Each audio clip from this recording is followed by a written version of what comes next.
की भी है ना अनुमति नहीं है। बोलने पर पटना में शिक्षकों को डंडा चलाया जाता है, मारा जाता है। इससे पिछली बार भी एक हमारे साथी थे जो तिरंगा लिए हुए थे, फिर भी उसमें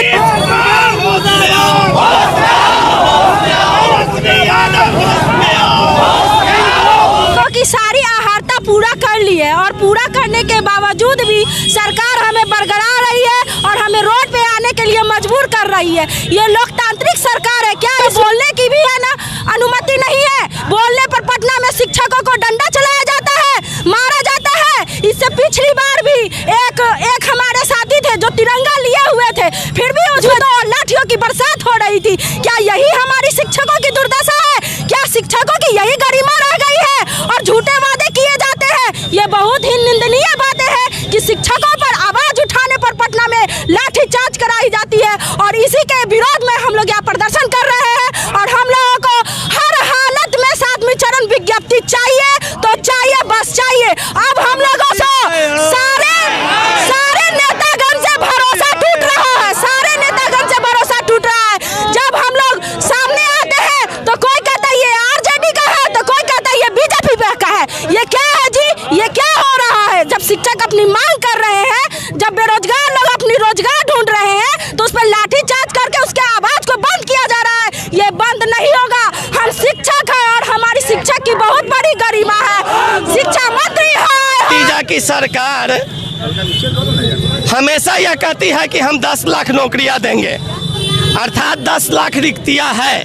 बिहार के विभिन्न विभागों में 10 लाख रिक्तियां हैं और सभी विभागों को बिहार सरकार अभाव में लेकर चल रही है। हम लोग शिक्षक अभर्ताएं की सारी अहर्ताएं पार कर लिए हुए हैं, पास कर चुके हुए हैं। और जब हम लोग नौकरी मांगते हैं तो हम लोगों को डाक बंगला चौराहा पर सरकार के द्वारा लाठियों से पीटा जाता है।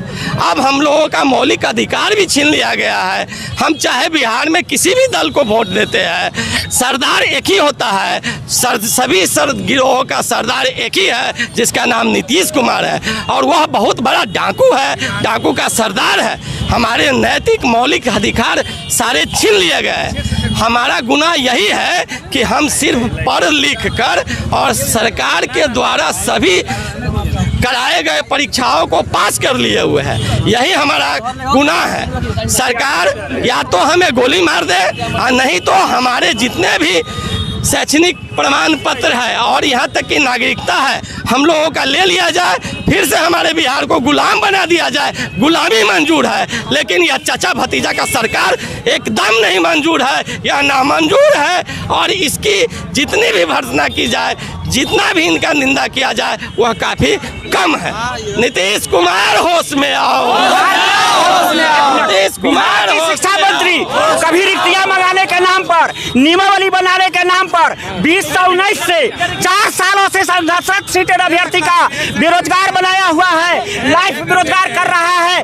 कल के डाक बंगला चौराहे पर परसों जो आंदोलन हुआ था उसका सीटेड अभ्यर्थी घोष भर्त्सना करता है, तो पुलिस की कार्रवाई का विरोध करता है। हम एक बात कहने आए हैं, प्रदेश के सीटेड अभ्यर्थी साथी के सीतामढ़ी का अंगड़ाई है, 38 जिला में लड़ाई है, 38 जिलों में लड़ाई है। ना कोई सीएम ना कोई पीएम, चाचा भतीजा वापस जाओ, वापस जाओ। नियोजन हुआ था उसी वक्त कहा था कि बस 15 से यानी ये नियमावली जब भी ये नियोजन हो जाएगा आप लोगों को दे दिया जाएगा।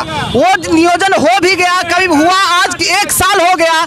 हम लोग उसी दिन से कह रहे हैं, जो भी 2019 के दिसंबर में जो सीटेड पास हैं, हम लोग कहते आ रहे हैं कि अब दिया जाएगा, अब दिया जाएगा, लेकिन अभी तक उसकी कोई नोटिफिकेशन नहीं है। सबसे बड़ी बात यह है कि नीतीश कुमार किसी की जो स्थिति